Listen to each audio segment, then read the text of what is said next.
ಆ ನರ್ಸಪುರಿಯಲ್ಲಿ ವೃಂದಾವನಗಳು ಕೂಡಿ ಹಾಕಿ ಸುಮಾರು ಬೆಳಿಗ್ಗೆ 12 ಗಂಟೆಯಿಂದ ಸಂಜೆ 6-7 ಗಂಟೆಯವರೆಗೆ ಕೂಡಿ ಹಾಕಿ ಹಲ್ಲೆ ಮಾಡಿ ಬಲೆ ಬೆದರಿಕೆ ಹಾಕಿ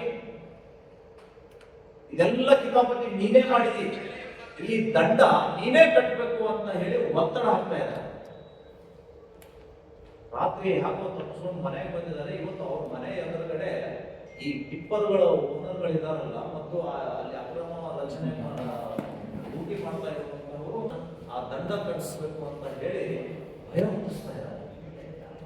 ಇದು ಯಾರು ಅನ್ನೋದು ಸಂಪೂರ್ಣವಾಗಿ ಪೊಲೀಸ್ ಇಲಾಖೆಗೆ ಗೊತ್ತಿದ್ರೂ ಕೂಡ ಯಾವುದೇ ಕ್ರಮವನ್ನ ಪೊಲೀಸ್ ಇಲಾಖೆ ಈ ಕ್ರಮ ತೆಗೆದುಕೊಳ್ತಾ ಇಲ್ಲ. ಇದಕ್ಕೆ ಕಾರಣ ಏನಂತ ಕೇಳಿದ್ರೆ ಆ ವ್ಯಕ್ತಿ ಹೇಳ್ತಾರಂತೆ, ನಾನು ಆಡಳಿತ ನಡೆಸಬೇಕು 30 ಲಕ್ಷ ರೂಪಾಯಿ ನಾನು ಕೊಟ್ಟಿದ್ದೀನಿ, ಇದು ಯಾಕೆ ಕೊಡ್ತಾರೆ, ನಮ್ಗೆ ಇದು ಲಾಸ್ ಆಗುತ್ತೆ ಅಂತ ಹೇಳಿ ಕೂಗಾಡ್ತಾ ಇದ್ದಾರೆ, ಅಚ್ಚಾಡ್ತಾ ಇದ್ದಾರೆ.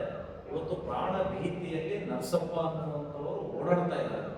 ಅವ್ರು ಏನಾದರೂ ಅನಾಹುತಗಳಾದರೆ ಇಲ್ಲಿಯ ಜಿಲ್ಲಾಡಳಿತ, ಮೈನ್ಸ್ ಅಧಿಕಾರಿಗಳು, ಶಾಪುರಿನ ಪೊಲೀಸ್ ಅಧಿಕಾರಿಗಳೇ ನೇರ ಹೊಣೆ ಆಗ್ತಾರೆ ಅಂತ ನಾನು ಎಚ್ಚರಿಕೆಯನ್ನು ಕೊಡ್ಲಿಕ್ಕೆ ಬಯಸ್ತಾ ಇದ್ದೀನಿ. ಇದೆಲ್ಲ ಆಗಲಿಕ್ಕೆ ಕಾರಣ ಏನಂತ ಕೇಳಿದ್ರೆ 4 ವರ್ಷ 5 ವರ್ಷ ಒಂದೇ ಕುರ್ಚಿ ಮೇಲೆ ಊಟ ಹೊರಟಂತಹ ಪೊಲೀಸ್ ಅಧಿಕಾರಿಗಳು RTOಗಳಿಂದಲೇ ಇವತ್ತು ಇಂತಹ ಪ್ರಕರಣಗಳು ಹೆಚ್ಚಾಗ್ತಾ ಇದೆ. ಕಳ್ಳರ ಬೆಂಬಲಕ್ಕಾಗಿ ನಿಂತುಕೊಂಡಿದ್ದಾರೆ.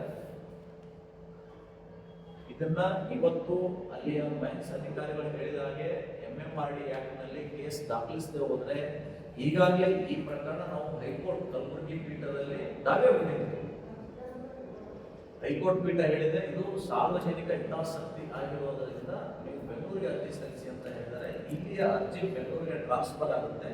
ನ್ಯಾಯಾಲಯದ ಕಟಕಟೆಗೆ ಇಲ್ಲಿಯ ಜಿಲ್ಲಾಧಿಕಾರಿ, ಇಲ್ಲಿ SP, ಶಾಪುರಿನ ಪೊಲೀಸ್ ಅಧಿಕಾರಿಗಳನ್ನ, ಮೈನ್ಸ್ ಅಧಿಕಾರಿಗಳನ್ನ ತಂದು ನಿಲ್ಲಿಸುವವರೆಗೂ ನಮ್ಮ ಶಿವಸೇನಾ ಪಕ್ಷದ ಹೋರಾಟ ನಿಲ್ಲೋದಿಲ್ಲ ಅಂತ ಹೇಳಿ ಈ ಮೂಲಕ ನಾನು ಸರ್ಕಾರಕ್ಕೆ ಎಚ್ಚರಿಕೆಯನ್ನು ನೀಡ್ತಾ ಇದ್ದೀನಿ. ದಂಡ ಯಾವಾಗ ಹಾಕಿದ್ರು ಸರ್? ಯಾವಾಗ ಸರ್? ನಿನ್ನೆ ಮುಗಿದ ದಂಡ ಹಾಕಿದ್ದು 1 ಲಕ್ಷ. ನಿನ್ನೆ ನೋಡಿ, ನಾವು ಪ್ರಾದೇಶಿಕ ಆಯುಕ್ತರಿಗೆ ನಿಮ್ಮಲ್ಲಿ ಪ್ರೆಸ್ ಮೀಟ್ ಕಂಪ್ಲೇಂಟ್ ಕೊಟ್ಟಿವಿ. ಅವ್ರು TC ಕೊಟ್ಟರು. TC ಅವ್ರ ಮನೇಲಿ ಬಂದ್ಮೇಲೆ ನಿನ್ನೆ ಹೋಗಿದ್ದಾರೆ. 1,70,000 ರೂಪಾಯಿ ನಾವು ದಂಡ ಹಾಕಿದ್ರಂತೆ.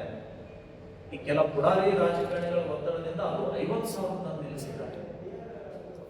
ಮತ್ತೆ ಈಗ ಗುಡ್ಡ ಬೈತಾ ಇದ್ದಾರೆ. 1,70,000 ಹಾಕಿದ್ದು ಆದೇಶ ಮಾಡಿದರೆ ಸರ್, ಮೊದಲೆಲ್ಲ ಚರ್ಚೆ ಆಗಿದೆ ಇಷ್ಟು ಮೌಲ್ಯದಾಗುತ್ತೆ ಅಂತ ಹೇಳಿದ್ರು. ಅದಾದ್ಮೇಲೆ ಅಷ್ಟಾಗೋದಿಲ್ಲ, ಹಾಗೆ ಹೀಗೆ ಅಂತ ಹೇಳಿ ರೆಕಮೆಂಡ್ ಹಾಕಿ ಶಿಫಾರಸು ಮಾಡಿಸಿ 50,000 ಚಿಲ್ಲರೆ ದಂಡ ಹಾಕಿ ಇಟ್ಟಿದ್ದಾರೆ. ಇದನ್ನ ಸ್ಪಷ್ಟವಾಗಿ ಹೇಳಿದರು ವೀರೇಶ್, ಜೂನಿಯರ್ ಜಿಯಾಲಜಿಸ್ಟ್. ಇವತ್ತು ಅವರೇ ಹೇಳಿದ್ದಾರೆ ನಾನು ಸೀಸ್ ಮಾಡ್ತೀನಿ ಅಂತ. ನೋಡೋಣ ಏನ್ ಮಾಡ್ತಾರೋ ಗೊತ್ತಾಗುತ್ತೆ. ಅವರೇ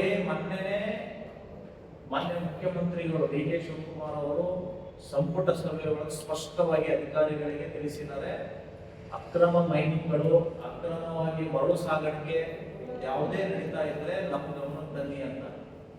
ಇಲ್ಲಿಯ ಎಲ್ಲ ವಿಷಯವನ್ನ ನಾನು ಮುಖ್ಯಮಂತ್ರಿಗಳಿಗೆ ಟ್ಯಾಗ್ ಮಾಡಿದ್ದೀವಿ ಎಕ್ಸ್ ಖಾತೆ.